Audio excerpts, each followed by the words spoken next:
Contribute to the #PuckStrong movement for mental health and hockey athletes by watching the video, tweeting the hashtag, and sharing your stories on the website.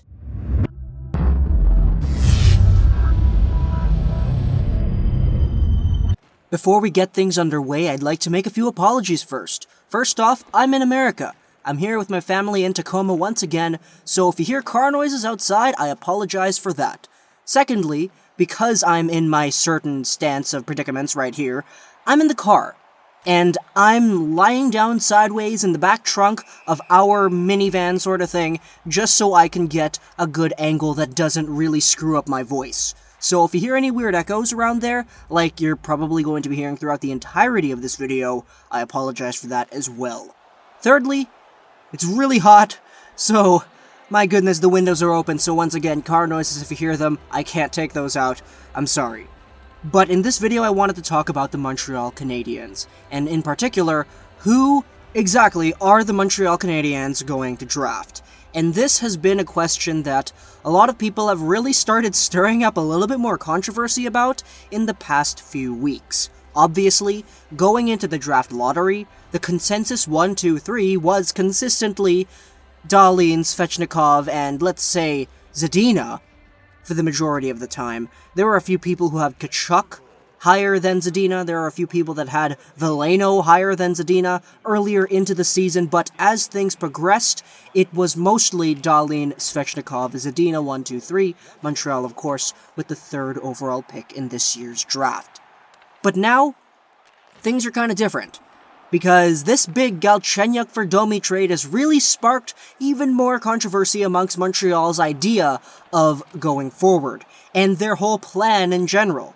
Because let's take a look here at the Habs Chronicle tweet that was released a few hours ago. Considering Montreal just acquired an ultra-competitive, skilled, playmaking left-winger in Domi, Tkachuk may not be on the board anymore. Draft the best player available, of course.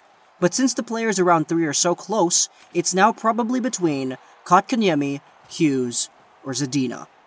And these 3 are very equally likely to be drafted by Montreal, and that's sort of weird. Because if you take a look at it, the best player available, a lot of people are debating the best player available to be Zadina or Hughes after Dahlin and Svechnikov. In my opinion, it's Zadina, but there are a lot of people who place Hughes and his defensive playing style and the way he plays defense, and the fact that he's a defender above Zadina, which is very fair. A lot of people can argue about that, yada yada yada. But Montreal Canadiens fans and fans around the media are also taking a look at Kotkaniemi, not because Kotkaniemi is in particular that much better than Zadina or Hughes, but because it's Montreal. Seriously, this was mentioned on G20's video yesterday. Name 2 Montreal centers outside of Drouin and quote-unquote Galchenyuk. You got Deneau and like the 2 Shaws over there. The Montreal Canadiens need centers, and they got themselves a good left winger in Domi. Yes, that's true. Arguably Galchenyuk was better, but I digress. In terms of right wingers, they could use a Zadina on the right wing because he fills a right wing void. In terms of centers, we already talked about centers. My goodness. No. Defense, Shea Weber, other than that, Victor Mete, I don't know, you could probably use another one. Goaltenders, Carey Price, obviously, they're good. And so, now there's this big issue on, oh my goodness, the Canadiens need a center, and they need one now. Are they going to draft Kotkaniemi 3rd overall? And this has honestly been something that a lot of people have been talking about for quite some time now. The possibility of the Canadiens drafting Jesperi Kotkaniemi 3rd overall. And that's very interesting. First off, Kotkaniemi, I don't know if he's particularly 3rd overall worthy. I'd rather take Zadina, Boqvist, Hughes, Tkachuk, and Wahlstrom over him, arguably Dobson and Bouchard as well. But my goodness, this is interesting to think about. The fact that Kotkaniemi has the possibility to overtake all of those names that I just mentioned and go to a Montreal team that is definitely drafting their positional needs at 3rd overall. The point here is, if the Canadiens wanted Kotkaniemi, trade down. Seriously. Unless all these other teams that are drafting after Montreal are in desperate needs for centers, the Canadiens are doing themselves a disservice by staying at number 3 and not waiting to draft lower. Because, really, Ottawa Senators, okay, they got Duchesne, Pajot, and Logan Brown. The Arizona Coyotes got Clayton Keller, okay, that's pretty good. The next team, Detroit, Dylan Larkin, okay. What about next, Vancouver Canucks? Elias Pettersson, probably. And then Bo Horvat and Adam Gaudette. That's pretty good, too. Going forward, Chicago Blackhawks, DeBrincat. The fact is, there are all these teams that have centers. So the Montreal Canadiens aren't necessarily putting themselves in a bad position to draft a center if they wanted a center if they traded down. Because Kotkaniemi has been described as the best center of this draft. And the top 3 centers of this draft are all two-way centers, and it's a very interesting comparison here. If you want to talk about the comparison that Andy Lehoux from NHL Draft Central made, think of it like this. Jesperi Kotkaniemi is like Kopitar in the same way that Joe Veleno is like Taves, and Barrett Hayton is like Patrice Bergeron. That's the big 3 right here in terms of centers, and each of these guys, none of these guys are being labeled as top 3 picks. Okay, Kotkaniemi is sort of because of this whole Montreal thing, but man, I don't understand that. I don't understand it.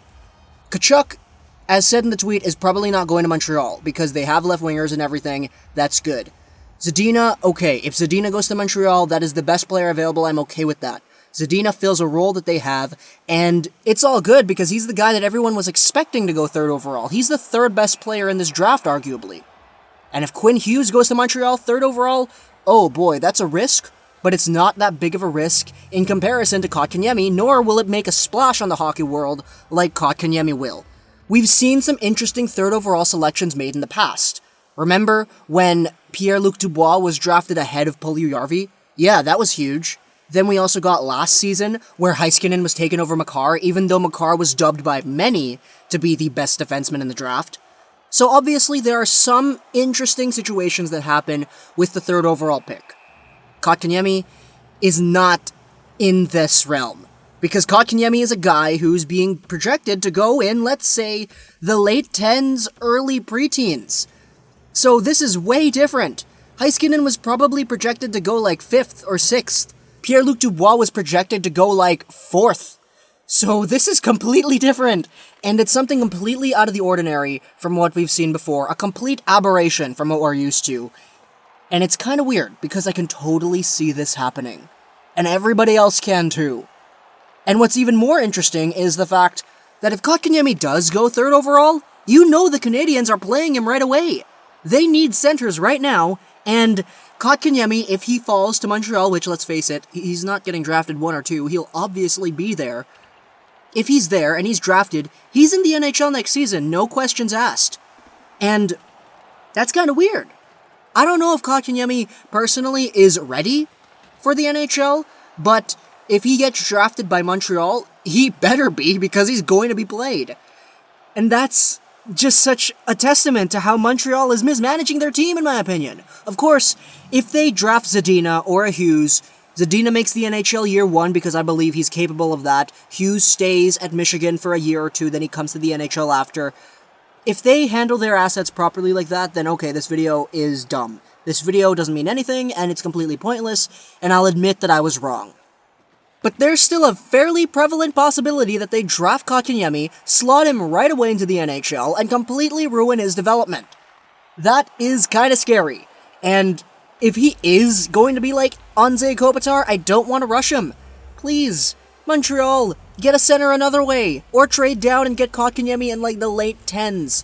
That would probably be the best scenario here, but obviously, I'm not Marc Bergevin. And frankly, nobody really knows what's going on through that guy's mind half the time, especially considering his comments made about Domi yesterday, I believe, talking about how, yeah, if you want to see how good Domi is, look at his highlights on YouTube. They're pretty good. Like, seriously, you know who else had pretty good highlights on YouTube?